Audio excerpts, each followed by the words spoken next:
תודה.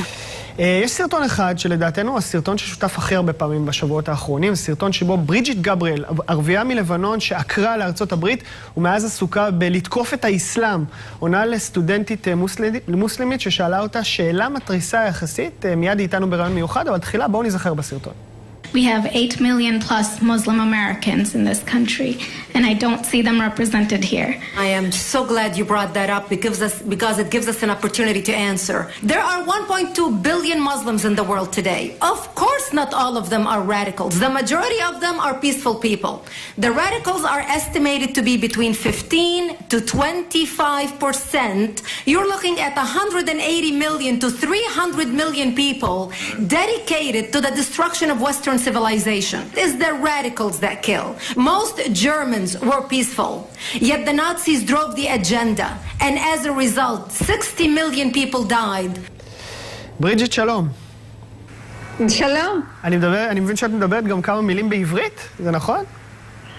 בטח אני מדברת עברית, גרתי במבשרת ציון ובירושלים, עבדתי בבנייני אומה, אבל בגלל אני לא מדברת עכשיו, I prefer to do it in English because I will understand it much better and it will flow much better. זה דווקא נשמע לי כמו עברית מושלמת, מה שהיה עד עכשיו, את יודעת. לא רע בכלל. Thank you. I worked as a קריינית, I was the news anchor for Middle East television, טלוויזיה המזרח התיכון. אוקיי, ספרי לי קצת על עצמך לפני הפרק של ישראל בחייך, כאמור התגוררת בלבנון, נכון?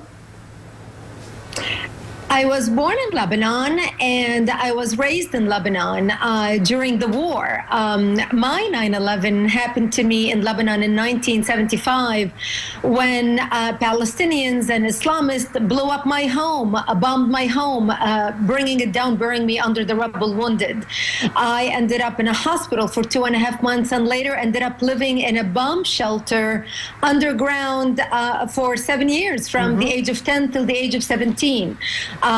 I come from the town of Marjayoun in the security zone, and I used to go to Israel in and out all the time through the Gaderet Tova. ויש גם עניין עם אמא שלך My mother was wounded and was treated in Safad Hospital in Israel during the Milchamat Galil in 1982 when Israel went into Lebanon. And those days, I spent 22 days in Isfat, and those days really changed my life. It made me realize what an amazing country Israel is, what an amazing people the Jews are. Actually, I ended up being born in Lebanon, being taught that Israel is the enemy, to moving to Israel and living in Israel and actually burying my parents in Israel. איזה סוג של תגובות קיבלת בעקבות הסרטון הוויראלי? It was amazing. I mean, I got responses from all over the world. I got speaking engagements from all over the world. Australia, Brazil, South Africa. It created an open dialogue in an area where a lot of people are afraid to venture, are afraid to get into those very uncomfortable discussions about where are the true moderate Muslims. When you see radicals killing children, like what they did in Israel, kidnapping 3 teenagers and killing them, where is the outcry of the world? I mean, we understand fighting soldier to soldier, but when you start killing civilians and doing it in the name of your religion, because we see that most terrorists always use verses from the Quran as to justify why they did their horrible acts of murder. כן, אבל הם יגידו שישראל הורגת ילדים גם כן, ושזה קורה לא אחת, כפי שראינו אפילו היום. Israel only reacts when Israel is provoked. I can tell you my experience.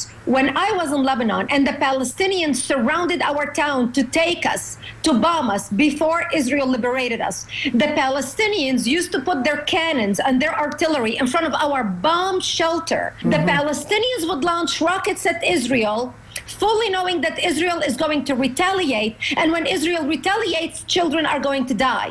My mother almost died fighting with a Palestinian leader, begging him to move his cannon, explaining to him that we were 9 children in a bomb shelter and they would not move it. He wanted to shoot her.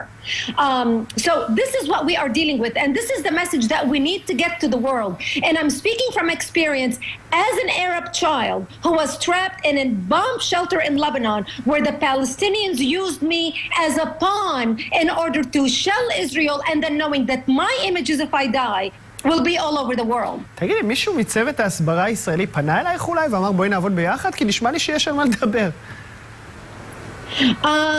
No, not yet. I remember speaking at Duke University back in 2004, and I was instructed by Hillel, which is a Jewish organization on campus, not to mention the word Palestinian, not to mention the word suicide bombing, not to mention the word terrorism, and here we were speaking about Israel on a pro-Israel rally. And I was condemned after I gave my speech by Hillel and the Jewish community because I offended the Palestinians when I talked about how Palestinians send suicide bombers and blow their children up just to kill Jews and Christians. The Jewish community did not like those words at that time, and they stayed away from reaching out to me and working with me and getting the message out to the rest of the world.